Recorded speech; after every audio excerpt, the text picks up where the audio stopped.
कदमों में थी। हमारी पहली फिल्म फूल और कांटे सुपरहिट हो गई। दुनिया की मशहूर और मारूफ फिल्मों में से एक फिल्म हमारी फिल्म थी। 91 में मुझे फिल्म फेयर अवार्ड के लिए नॉमिनेट किया गया था, best villain of the year. 91 में फिल्म फेयर अवार्ड के लिए नॉमिनेशन में मेरा नाम था। लेकिन जब ये बात समझ में आई, ईमान की कीमत समझ में आई, आमाल की कीमत समझ में आई, आखिरत की कीमत समझ में आई, अल्लाह रसूल को पहचाना, तो मेरे भाई हमने ठोकर मार दी चीजों को। आज पूरी दुनिया में फिर रहे हैं, घर घर, दर दर, गांव गांव, करिया करिया, शहर शहर, मुल्क मुल्क, अमेरिका गए, अफ्रीका गए, क्यूबा कंट्री गए, वेस्ट इंडीज गए, दुनिया के सारे मुल्कों में जाकर यही कह रहे, अरे भाई कामयाबी इसमें नहीं है, ये धोखा है, ये धोखा है, ये दुनिया धोखा है, ये धोखे से निकल जाओ। आप देखो रेगिस्तान में, सहरा में, डेजर्ट में मुसाफिर जब चलता है तो उसको प्यास लगती, गर्मी की वजह से, शिद्दत की गर्मी, ऊंट पर जा रहा है, शिद्दत की, दूर चमकता हुआ जो है वो पानी नजर आता है, तो मुसाफिर वो पानी समझकर उसके पास दौड़ता है। वहां जाकर देखता है तो पानी नहीं होती, वो तो चमकती हुई मीरास है, चमकती हुई एक चीज है जो नजर आती है। फिर आगे वैसे ही नजर आता है, फिर दौड़ता है, फिर वहां पहुंचता है, वहां पानी नहीं मिलता, दौड़ते दौड़ते थक जाता है, यहां तक के प्यासा मर जाता है, लेकिन उसको जो है पानी नसीब नहीं होता, क्योंकि ये धोखा है, ये आंखों का धोखा है। ऐसी बहुत सारी मिसालें हैं। आप हाईवे पे ट्रैवल करो, हाईवे पे भी आपको दूर पानी नजर आए, ऐसा लगे यहां पानी है वहां पर, लेकिन वो चमकती हुई मीरा से पानी नहीं होता। इसी तरह से आप समुद्र के किनारे खड़े हो जाओ, सूरज डूबता हुआ नजर आएगा, सूरज कहीं नहीं डूबता भाई, सूरज कहीं नहीं डूबता, पानी में नहीं डूबता सूरज, लेकिन नजर आ रहा है कि सूरज डूब रहा है पानी में, आंखों का धोखा है। जमीन, समुंदर और आसमान मिले हुए नजर आते, मिले हुए नजर आते, लेकिन दुनिया के कोने तक चले जाओ, कहीं पे समुंदर और आसमान मिला हुआ नहीं है। रेल की पटरी पे खड़े हो जाओ तो आगे पटरी नजर आती, मिली हुई नजर आती है। कश्मीर से कन्याकुमारी तक चले जाओ, कहीं रेल की पटरी मिली हुई नहीं है, धोखा है आंखों का। बहुत सारी मिसालें ऐसी हैं। अल्लाह ने कहा यह धोखे का घर है, ये दुनिया धोखे का घर है। हमें इस धोखे से निकलना है, हमें समझना है ये दुनिया क्या है। हमको अल्लाह ने समझाया, अल्लाह के रास्ते में हम चले, दावत तबलीग की मेहनत में लगे, अल्लाह ने समझाया, छोड़ना आसान हो गया। दुनिया की सारी चीजें थी, लेकिन दिल का चैन सुकून नहीं था, सुकून कल्ब नहीं था। अल्लाह फरमाता अला बिज़िक्रिल्लाहि तत्मइनुल क़ुलूब, कि हमने दिलों का चैन, इत्मीनान अपने जिक्र में रखा है। और अल्लाह का दीन सरासर जिक्र है। अल्लाह के हुक्मों को हजरत मोहम्मद सल्लल्लाहु अलैहि वसल्लम के तरीके से पूरा करने का नाम दीन है। अल्लाह कहता है जिसकी जिंदगी में दीन होगा हम उसको दुनिया में भी कामयाब करेंगे, आखिरत में भी कामयाब करेंगे। जिसकी जिंदगी में दीन नहीं होगा हम उसको दुनिया में भी नाकाम करेंगे, आखिरत में भी नाकाम करेंगे। बस ये बात समझ में आई। रात को अल्लाह के घर में सोए, मस्जिद की चटाई में सोए। जो आदमी 5 स्टार और 7 स्टार होटलों में सोता था, शराब के नशे करके सोता था और नींद के लिए तरसता था और नींद नहीं मिलती, नरम नरम गद्दों पे एयर कंडीशन कमरों में सोता था, अल्लाह के घर की चटाई में अल्लाह ने वो नींद अता फरमाई कि बस बात समझ में आ गई। नींद के लिए तरसते थे हम। इज्जत, दौलत, शोहरत, औरत, जिस चीज के लिए, 4 चीजें जिसके पीछे दुनिया भाग रही, आजकल की नौजवान नस्लें, मर्द और औरत सब भाग रहे, अल्लाह ने वो हमारे कदमों में रखी थी, लेकिन दिल का सुकून नहीं था, जो सबसे बड़ी दौलत है, सबसे बड़ी चीज है, सुकून कल्ब, पीस ऑफ हार्ट, दिल का सुकून। जब अल्लाह के घर की चटाई में, जमीन पर सोए, चटाई पर सोए, बिना एयर कंडीशन के सोए, अल्लाह ने वो नींद अता फरमाई, जब आंख खोली तो ऐसा लगा कि दुनिया ही बदल गई। फजर की अजान हुई, बयान हुआ, 3 दिन अपने आप को पेश किया कि इंशाअल्लाह 3 दिन जाएंगे। 3 दिन गए अल्लाह के रास्ते में। अल्लाह ने सारी दुनिया का जो है वो हकीकत को सामने लाया कि दुनिया कैसी गंदी चीज है। दुनिया के अंदर दलदल में फंसने वाला कभी नहीं निकल पाता। ये अल्लाह का एहसान है कि अल्लाह ने मेहनत चलाई सारे आलम में कि लोग आ रहे हैं, दाढ़ी ठुड़ियों में हाथ लगा रहे हैं, मिन्नतें कर रहे हैं और कह रहे हैं कि भाई अपनी ज़िंदगी में दीन लेके आओ। अल्लाह ने ये मदारिस जो बनाए हैं ये हमारे लिए बड़ी खुशकिस्मती की बात है। ये जो मदारिस चला रहे हैं ये बड़े बड़े अल्लाह वाले लोग हैं। ये जाहिर में नज़र आते हैं दुनियादार, लेकिन ये वाकई में जो फ़िक्रें लिए हुए हैं। हमारे अनवर हुसैन साहब ने हमें यहाँ बुलाया। जाहिर में तो नज़र आ रहे कि एक दुनियादार आदमी है, लेकिन इनकी फ़िक्रें देख करके ऐसा लगता है कि वाकई में ये कितनी अच्छी चीज़ इनके अंदर अल्लाह ने अता फरमाई है। ऐसे सारे साथी जो मेहनत कर रहे हैं, ये मदारिस के ज़रिए से हुफ़ाज़ इकराम निकलेंगे, उलमा इकराम निकलेंगे, दीन के दाई निकलेंगे। ये बहुत बड़ी दौलत अल्लाह ने, जिसकी कदर कर लें हम भाई, इसकी कदर कर लें और अपनी ज़िंदगी को बदलने की फ़िक्र करें, मेहनत में जुड़ें, अपना जान माल वक्त दीन पर लगाएं, अपनी औलाद, अपनी बीवी, अपने बच्चों पर, अपनी नस्लों पर मेहनत करें कि दीन हमारी ज़िंदगी में आ जाए। आज हम अंदर से खोखले हो गए, आज हमारे अंदर से ईमान निकल गया, दीन निकल गया, अमाल निकल गए। आज हमारा हाल फुटबॉल का हो गया, हर कोई हमें लात मार रहा है। फुटबॉल पता है ना भाई, खेला है ना आप लोगों ने, सारी दुनिया खेलती है, हर मुल्क हर कंट्री वाला उसको लात मारता है। 11 खिलाड़ी यहाँ से मारते, 11 खिलाड़ी यहाँ से मारते हैं। अगर आप उस फुटबॉल को उठाओगे और पूछोगे भाई तेरा क्या गुनाह है, तेरी क्या खता है, तेरा क्या जुर्म है, तूने ऐसा क्या कर दिया जो तुझे हर कोई लात मारता है, और अल्लाह पाक उस फुटबॉल को गोयाई दे दे, जुबान दे दे, बोलने की ताकत दे दे, स्पीकिंग पावर दे दे, तो फुटबॉल कहेगा मेरा इतना गुनाह है, मेरा इतना जुर्म है, मेरी इतनी खता है, मेरा इतना कसूर है कि मैं अंदर से खाली हूँ। अगर मैं अंदर से भरा हुआ होता तो किसी माई के लाल में ताकत नहीं थी जो मुझे लात मारता। आज मुसलमान ईमान की लाइन से खाली हो गया, आज मुसलमान आमाल की लाइन से खाली हो गया, आज मुसलमान मामलात की लाइन से खाली हो गया, आज मुसलमान माशरत की लाइन से खाली हो गया। जिंदगी के जितने शोबे अल्लाह ने बतलाए उन तमाम शोबों से खाली हो गया। अल्लाह ने उसको ठोकरों में डाल दिया।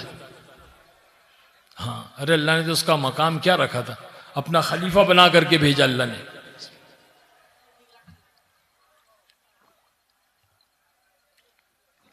अल्लाह ने अपना खलीफा बना करके भेजा, और ये खलीफा ठोकरों में आ गया। क्यों आ गया? साहबा अंदर से भरे हुए थे, ईमान की लाइन से, आमाल की लाइन से, अखलाक की लाइन से, मामलात की लाइन से, माशरत की लाइन से साहबा भरे हुए थे। तो कैसरो किसरा पे जब कदम रखे ना तो जलजले आ गए, दरिया दजला के सीनों को चाक कर दिया। साहबा ने अपने ईमान की बुनियाद पर, अपने आमाल की बुनियाद पर। आज हम फुटबॉल बन गए, जो आ रहा लात मार के जा रहा है, जो आ रहा लात मार के। अल्लाह की कसम, हम अपने ईमान और आमाल को सही कर देंगे ना, अल्लाह हमें दुनिया पर मुसल्लत करेगा, अल्लाह हमें दुनिया का बादशाह बनाएगा। क्योंकि दिलों में मोहब्बत डालने वाली ज़ात भी अल्लाह की है और नफ़रतें डालने वाली ज़ात भी अल्लाह की है। नूह अलैहिस्सलाम को जब अल्लाह ने कहा कि नूह कश्ती बनाओ और उस कश्ती के अंदर 80 या 82 लोग जो आप पर ईमान लाए थे उनको दाखिल करो और तमाम जानवरों के जोड़ों को दाखिल करो, तो नूह अलैहिस्सलाम ने कहा या अल्लाह, मैं जानवरों के जोड़ों को तो दाखिल कर लूँगा, लेकिन या अल्लाह मैं इनको काबू कैसे करूँगा? इनमें तो आपस में अदावतें हैं, इनमें तो आपस में दुश्मनियाँ हैं, अल्लाह इनमें तो जो है नफ़रतें हैं, मैं इनको काबू कैसे करूँगा? बिल्ली चूहे को खा जाएगी, कुत्ता बिल्ली को फाड़ देगा, शेर बकरी को खा जाएगा, भेड़िया जो हिरन को खा जाएगा। अल्लाह मैं इनको काबू कैसे करूँगा, कंट्रोल कैसे करूँगा? अल्लाह ने कहा है नूह, इनके अंदर दुश्मनियाँ डाली किसने? इनके दिलों में नफरतें डाली किसने? इनके दिलों के अंदर अदावत डाली किसने? नूह अलैहिस्सलाम ने कहा अल्लाह आपने। तो अल्लाह ने फरमाया कि मोहब्बतें भी हम डालेंगे। क्या फरमाया? अरे बोलो ना, मोहब्बत भी हम डालेंगे। तो जब हमारे अंदर ईमान और अमाल की कैफियत बन जाएगी, हम अल्लाह के हुक्म और हज़रत मोहम्मद सल्लल्लाहु अलैहि वसल्लम के तरीकों पे चलने वाले बन जाएंगे, अल्लाह दुनिया के दिलों में, हमारे दुश्मनों के, इस्लाम के दुश्मनों के दिलों के अंदर अल्लाह मोहब्बत डालेगा हमारे लिए। आज हम पर जो भी जुल्म हो रहा है, आज हम पर जो भी किया जा रहा है, यह हमारे अमाल की बुनियाद पर अल्लाह ने हम पर मुसल्लत किया। ये बात मेरी याद रखना। हम अल्लाह की तरफ मुतवज्जे हो जाएंगे, हज़रत मोहम्मद सल्लल्लाहु अलैहि वसल्लम की सुन्नतों को अपनी ज़िंदगी में लाएंगे। आपको मालूम है मेरी ज़िंदगी का टर्निंग पॉइंट क्या था? सबसे पहली वजह क्या बनी? एक अमीर साहब मुझसे मिलने के लिए आए। मैं सुबह शूटिंग पर जा रहा था। वो अमीर साहब मेरी गाड़ी के पास आके खड़े हुए थे। बुजुर्ग, सफ़ेद दाढ़ी, सफ़ेद टोपी, सफ़ेद कुर्ता, मैला कुचेला। मैंने समझा कोई फ़कीर है, कोई मांगने वाला साहिल है। मैंने देखा, उन्होंने मुझे सलाम किया, मैंने जवाब दिया। मैंने अपने जेब में हाथ डाला कि कुछ पैसे दे दूं सबका। तो कहने लगे ना ना ना, मुझे एक सवाल करना है। तो मैंने कहा ठीक है, पूछिए। कहने लगे ये बताओ, मरना है कि नहीं मरना है? तब तेरी के मैंने बोला ये कौन सुबह सुबह बुढ़ा है यार, ये मलकुल मौत तो नहीं है? ये सुबह सुबह मरने की बात। हमारी जिंदगी में मौत का कोई तस्करा नहीं था, हमारी जिंदगी में मौत की कोई बात नहीं थी। हम तो मौत को भूल बैठे थे। और जब आदमी मौत को भूल जाता है तभी सर्कस हो जाता है। इसीलिए जनाब रसूलुल्लाह सल्लल्लाहु अलैहि वसल्लम ने कहा कि रोजाना 25 मरतबा ये दुआ पढ़ो, मौत को याद करो। अल्लाहुम्मा बारिक ली फिल मौत व फीमा बादल मौत। ये 25 मरतबा पढ़ने का हुक्म दिया कि जो बंदा 25 मरतबा ये पढ़ेगा, उस दिन उसका इंतकाल हो गया तो अल्लाह शहीदों में शुमार करेगा। तो हम तो मौत को भूल बैठे थे। गुस्सा आया, ये बुढ़ा कौन है भाई, सुबह सुबह काम पे जा रहे हैं और ये मरने की बात कर रहा है। मैंने कहा हाँ चाचा, पहले आपको मरना है, बाद में मुझे मरना है। तो हंसने लगे। हाँ, अरे मैंने तो ऐसा कहा जैसे कि मुझे मालूम है किसको मरना है। कोरोना में तो हमने देखा ना कि दादा के कांधे पे पोते का जनाजा और बाप के कांधे पे बेटे का जनाजा। देखा कि नहीं देखा आप लोग ने? तो मैंने तो एकदम खुदाई दावा, पहले आपको मरना है बाद में मुझे मरना है। कहने लगे हाँ, पहले मुझे मरना है बाद में आपको मरना। अच्छा ये बताओ, कब्र के अंदर गाड़ी जाएगी कि दाढ़ी जाएगी? दूसरा सवाल, कब्र के अंदर गाड़ी जाएगी क्या दाढ़ी जाएगी? गुस्से में तो था मैं, एकदम तैश में आके मैंने, चाचा आपका दिमाग खराब हो गया, कब्र के अंदर गाड़ी कैसे जाएंगी? कब्र के अंदर तो दाढ़ी जाएंगी। तो कहने लगे हाँ, कब्र के अंदर गाड़ी नहीं जाएगी, कब्र के अंदर दाढ़ी जाएगी। फिर गाड़ी वाली जिंदगी के लिए वक्त जाया क्यों करते हो? दाढ़ी वाली जिंदगी क्यों नहीं इख्तियार करते? दाढ़ी वाली जिंदगी तो जनाब रसूलुल्लाह सल्लल्लाहु अलैहि वसल्लम की जिंदगी। बस ये कहकर सलाम करके चले गए। मैं देखते रहा उस बूढ़े शख्स को कि क्या कह दिया। वो कहते ना, अल्लाह वालों की जब निगाह पड़ जाती है, किसी मर्द मोमिन की जब निगाह किसी पर पड़ जाती है तो अल्लाह उसकी दिल की दुनिया की कैफियत बदल देता है। दिल से निकले जो आह असर रखती है, पर नहीं ताकत परवाज मगर रखती है।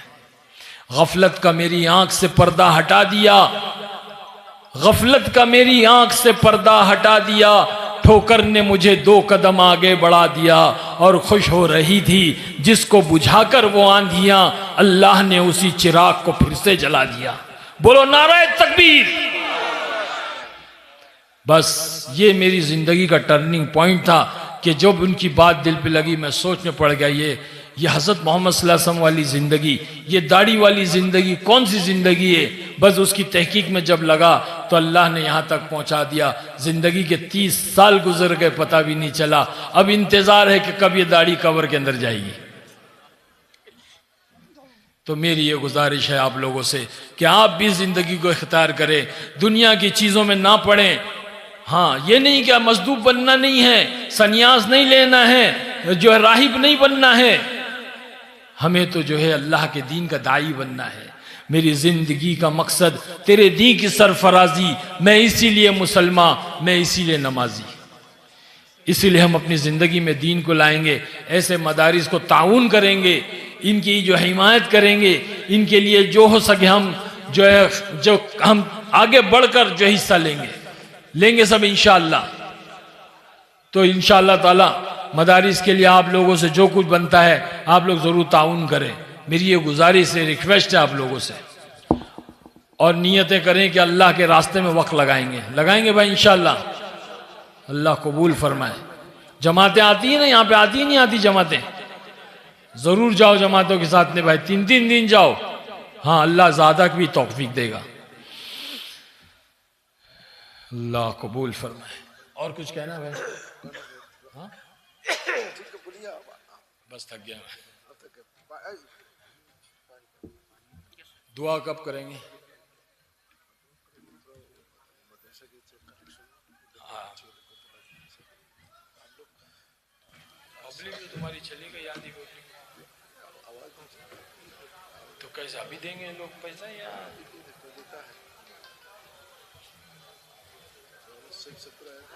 हाँ,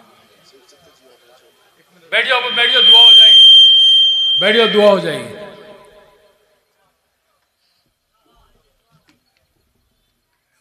भाई देखो, मदरसे की बुनियाद और मदरसे की जो है वो तामीर भी हो रही है, बिल्डिंग बनाई जा रही है, काफ़ी पैसों की ज़रूरत है। तो मेरी ये अजीज़ाना दरख्वास्त है कि आप लोग उसमें ताउन करें। यहाँ बैठा हुआ मजमा जिससे जो हो सके वो अभी लाकर दे, कुछ वादा करें, कुछ नकद दे दे, कुछ उधार दें, लेकिन ज़रूर कुछ हिस्सा लें भाई। और किस तरह से अभी अभी कलेक्शन करेंगे आप लोग? कुछ रुमाल घुमाएंगे, तो रुमाल घुमाएंगे इंशाल्लाह, उसमें अपनी तरफ से बढ़ चढ़ कर डालें ताकि मुझे भी उसका अजर सवाब मिले। डालेंगे भाई इंशाल्लाह। जाओ भाई।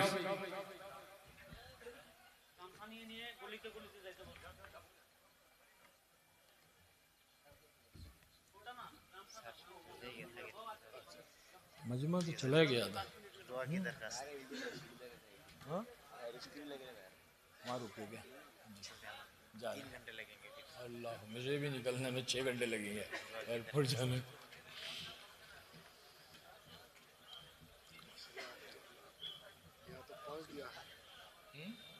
आपको यहाँ अल्लाह का मदद किया है कि हमारा मदरसा बहुत बड़ा सपना है। हम लोग टेक्निक सैयद 70 साल आए थे यहाँ, लास्ट साल सैयद 70 जो है, हाँ साहिब क्या वो आया है। आप महिला लोग हैं, वुमेन है ना, वो भी एक पेंडल है, वो तरफ बोल दीजिए महिला लोग। अच्छा वो है क्या? आप यहाँ में हाँ भाई, मोहतरम ख़वातीन से भी गुजारिश है कि वो भी कुछ हिस्सा लगाएं अपना मदरसे के लिए, वहाँ भी जो है कुछ चंदा जमा करें। औरतें महिला जो है वहाँ बैठी हुई हैं, औरतों से ये गुजारिश है, दरख्वास्त है मेरी।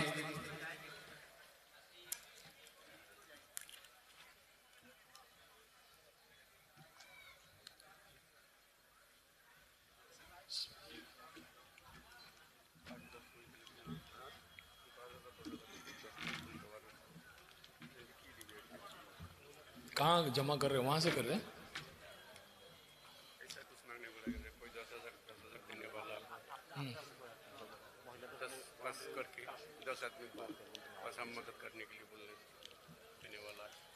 भाई देखो, ये तो छोटी रकम आप लोग डाल रहे हो, बड़ी रकम का भी कुछ इरादा और नियत करो और अपना आकर के यहाँ नाम लिखाओ।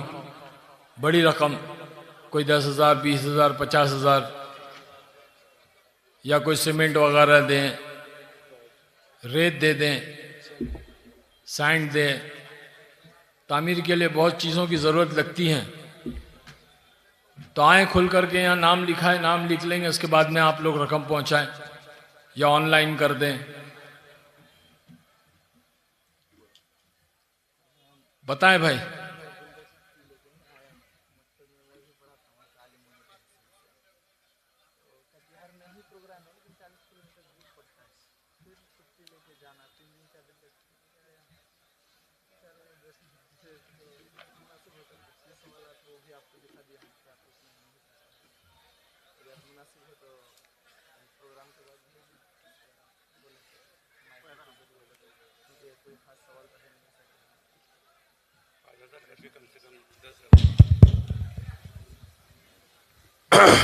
माशाल्लाह, हमारा जो चीफ गेस्ट जनाब आरिफ खान जी ने एक दरखास्त किए हैं, जो ये आज जो सभा जिस लेके हम लोग किए हैं, इस कमेटी की तरफ से एक रिक्वेस्ट की है, जो मदरसा बन रही है, तालीम इल्म को कारीगरी शिक्षा देने के लिए लास्ट साल सईद सत्तार जी ने इस बारे में रिक्वेस्ट के,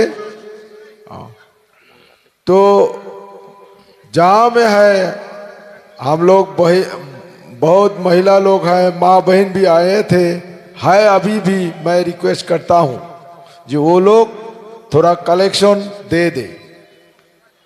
আমি এখন বলতেছি যে সবার অন্তিম সময় আমাদের আখরি দোয়া হবে। দোয়ার আগে আমার মুখ্য অতিথি আরিফ মোহাম্মদ খান সাহেব উনি আরজি করছেন যে মাদ্রাসার উন্নতি করবে, ভাই বোন